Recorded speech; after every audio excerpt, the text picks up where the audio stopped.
Hey everyone, it's Dr. Andrea with Restoration Chiropractic. I'm here to talk to you today about the reasons people are not meeting their health goals. It's 2020 and lots of people have health goals, but I got to tell you, by February, over 50% of you will have given up on them, and by March, probably 80 to 90% of you will have given up on them. So we're going to talk about why that is.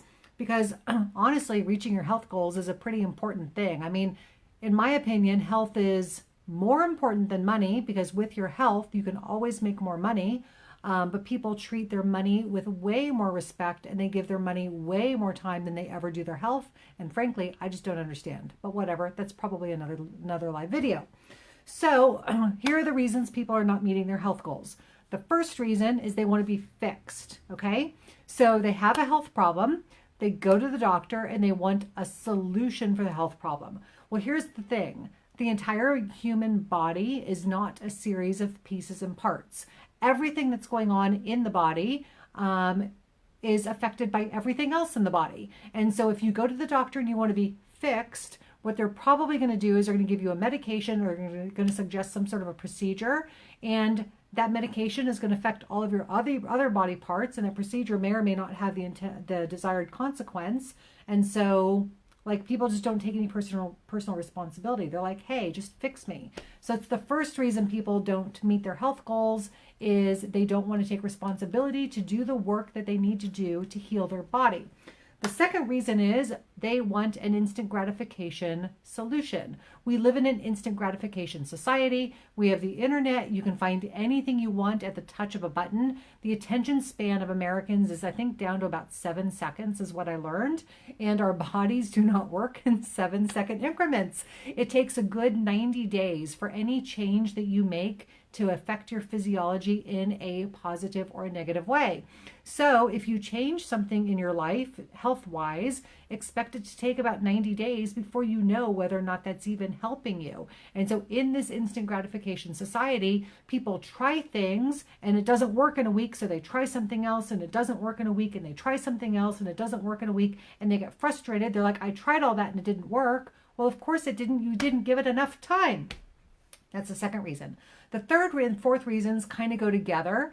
The third reason that people don't meet their health goals is there's a ton of false data out there about what is healthy. There's a ton of false data about what to do. Should you eat a lot of meat? Should you not eat any meat? Is cholesterol good for you? Is cholesterol bad for you? Is fat the enemy or is fat good for you? Should you eat gluten or should you avoid gluten? Is dairy okay or is dairy not okay? There's a ton of false information out there. And here's the thing, you have to find out what works for you. Something that's good for me may not be good for you. So you have to figure out what your physiology needs. You have to figure out what works for your lifestyle. You have to figure out all of the things that work and revolve around your life.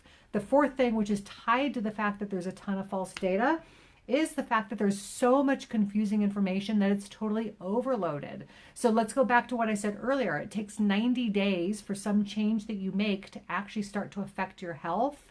So what you need to do is you need to just pick one thing, like pick one confusing piece of information about health that's out there and say, okay, I want to see if this is true for me. Try it for 90 days and see how you do. That's how you start to determine what works for you. Is you have to try something, you have to give it a long enough time that it can actually start to affect your body positively or negatively. Obviously, you need to be tracking like how you feel during this period. And then if you do those things, you'll be able to start learning what's good for you. You'll be able to start meeting your health goals. Now, let's talk about the 3 things that you are probably not checking in terms of your health that you should be. The first one is your vitamin D levels.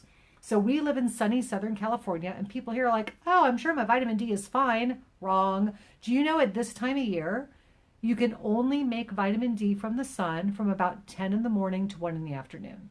So that means if you're in the sun before 10 in the morning or after 1 in the afternoon, even though the sun is hitting your skin is not going to convert it to vitamin D. So even in California, we are very deficient in vitamin D.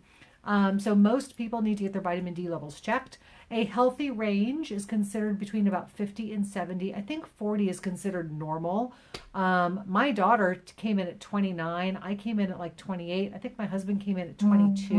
Like we are seriously vitamin D deficient these days. The second thing that you probably need to check that you are not checking is the active thyroid hormone in your blood. Most people, when they do thyroid tests, they do TSH. TSH is not a thyroid hormone, it's a pituitary hormone, and it actually says nothing about how active or underactive your thyroid is. What you need to check is your free T3 and your free T4.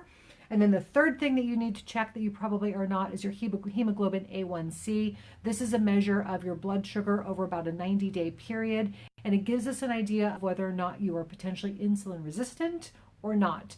Insulin resistance is the first precursor to a whole host of lifestyle problems, including type 2 diabetes, heart disease, all that kind of stuff. So those are the 3 lab tests that you should be checking: vitamin D, free thyroid hormones, and hemoglobin A1C. If you have any questions, let me know. If you have any friends you think need to watch this video, I'd really appreciate it if you would just hit the share button and tag them. I'm Dr. Andrea with Restoration Chiropractic. I hope you have an amazing afternoon. Have fun, be grateful, and love lots, and I will talk to you later. Bye.